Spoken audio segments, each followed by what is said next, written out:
Ang laki ng problema nito. Mukhang madadamay pa yung senador at dating congressman. Ayan o. Pinapakita ko lang sa inyo. Ito yun eh. Baka nakalimutan na ninyo. Ayan o. Ayan. Baka natin. Ayan o. Si ito. Itong isa. Si ano yan? Si Orly Cotesa. Ayan, si Orly. Ayan o. Dating sundalo. Tapang-tapang nitong mamang ito, ha? Marami ito sinabi. Ha? Binanatan ito at nag-deliver daw ng maraming pera kay Saldico at saka kay speaker, dating speaker. Pangatawanan mo yan. Kung kaya mong panindigan yan, gawin mo. Para makulong si Romualdez at saka si Saldico. Ha? Dahil sabi ng Pangulo, kahit sino, kamag-anak, kaibigan, or kapartido, pag sumabit, pag may pananagutan, mananagot under the law. No one is above the law. Rule of law ang pinapairal po ng Marcos administration. Okay? Kaya ko pinakita yan. Kasi po ngayon lumalabas fake talaga ang nagnotary. Mukhang kung ninotary ito ng staff ng isang abogado, ay hindi naman talaga yung abogado ang pumirma at yung abogado ang nagpanumpa sa kanyang sinumpaang salaysay. Napakasensitibo po niyan. Mahalaga po ang sinumpaang salaysay. Pag ninotarya ng mga abogado, ang mga abogado dyan may pananagutan din. Pero kung pinake o walang personal appearance sa harap ng abogado para panumpaan ang sinumpaang salaysay, mananagot at may pananagutan dahil sa pagsinungaling, pandadaya ng mga public document. Itong si Orly Cotesa, dating Philippine Marines, na binitbit ni Senador Rodante Marcoleta sa Senado, Blue Ribbon Committee at iniharap bilang testigo at resource person at nagturo na siya daw ay nagtitiliber ng mali-maletang pera dun sa dalawang congressman, dating congressman at kasalukuyan pa rin congressman. Ayan, Romualdez, Saldico nga. Okay? Ngayon, pag napatunayang pinake ang dokumento, paano naman siya paniniwalaan sa kanyang sinabi? Nakataya ang kredibilidad, pagkatao ng isang tao kapag nagsasalita ka at kung yung mismong official document na binasa mo o pinabasa sa iyo, nagkasabit-sabit pa dahil mali-mali yung pagkakabasa, tinuruan pa ni Marcoleta, kaya pati si Marcoleta pinagdudahan, baka siya ang promotor, baka siya ang kumbaga sa kung sa project ay proponent, baka siya rin ang proponent. Promotor ng sinumpaang salaysay na sumabit. Naloko na.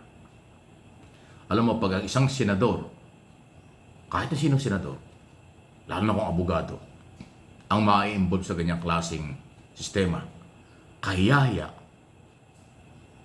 sa taong bayan. Pangalawa, pwede ka pa rin kasuhan. Kasi yung pag na-justify yung sabuatan ng pamimeke ng dokumento, yan ay merong accountability. Kaya hindi ko sinabing sabit dito si Marcoleta. May karapatan siyang gawin kung anong gusto at may karapatan din siyang ipagtanggol ang kanyang sarili. Pero meron din karapatan ang taong bayan magsabi kung ano ang kanyang nakikita, opinion, interpretation sa nangyayari katulad ng ginagawa ko. Karapatan ko magsabi ng aking sariling opinion dito sa nangyayaring ito. Pag totoo at lumalabas totoo, fake yung sinumpaang salaysay, ay malamang fake din yung nilalaman ng sinumpaang salaysay. At yung gumawa ng sinumpaang salaysay at pumirma ron at promotor ng paggawa ng salaysay, meron ding pananagutan. Kaya nga sabi ni Senador Ping Lacson, dapat ay magpaliwanag si Senador Marcoleta at si dating Congressman Mike Defensor na naunang umami na sila yung tumulong dito kay Orly Cotesa bilang testigo. Nawawala hanggang ngayon. Pati yung bahay na kung saan nakatira, wala rin. Ano yun? Naglulukuhan tayo. Napakatindi ng graft in corruption. Napakatindi at napakataas ng expectation ng taong bayan. Makakasuhan, makukulong, mababawi ang perang ninakaw nila sa mamamayang Pilipino. Tapos ganito, pinaglalaruan nyo ng fake testigo, fake document, fake na sinumpang salaysay. Yan ang lumalabas ngayon. Pero meron pa rin kayong pagkakataon, i-correct nyo, itama nyo. Lumantad ka, Orly, Gutesa, at sabihin mo ang pawang katotohanan kung papaniwalaan ka pa o hindi. Kasi kung nasira ka diyan sa sinumpaang salaysay mong ito, dito sa paggawa mo ng sinumpaang salaysay ito, sa susunod hindi natin malaman kung paniniwalaan ka pa rin. Pero kung magtatago ka at hindi ka harap sa Senado para sa isang public hearing ulit ng Blue Ribbon Committee, mabubuo ang conclusion, mabubuo ang isipan ng taong bayan. Ikaw ay ginamit, nagpagamit, at kung sino ang gumamit, tsaka ikaw, meron kayong pananagutan sa batas. Kahit senador pa ang nasa likod mo, kahit sino pa ang nasa likod mo. Dahil ang panloloko, especially sa pera ng bayan, sa pawang katotohanan kung saan napunta ito, malaking kahihiyan at malaking pananagutan ito. Tama lang si Senador Lacson.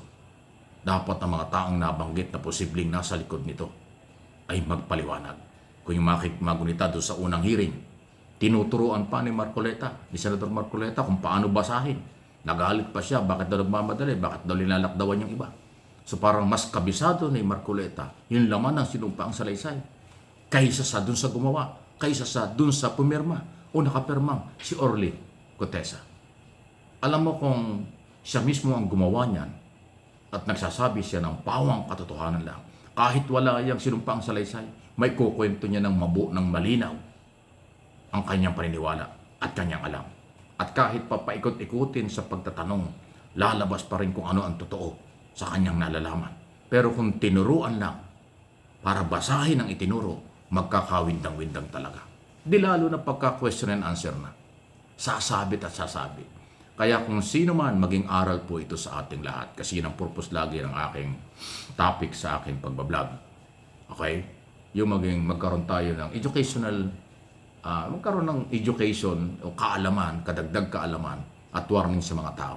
Huwag kayong paggamit sa ganitong klaseng usapin kasi taong bayan po ang complainant, taong bayan po ang biktima, peoples of the Philippines ang complainant sa mga posibleng kasong ipapile laban sa kung sino man na umaabuso sa kapangyarihan. Huwag niyong lukuhin ang taong bayan.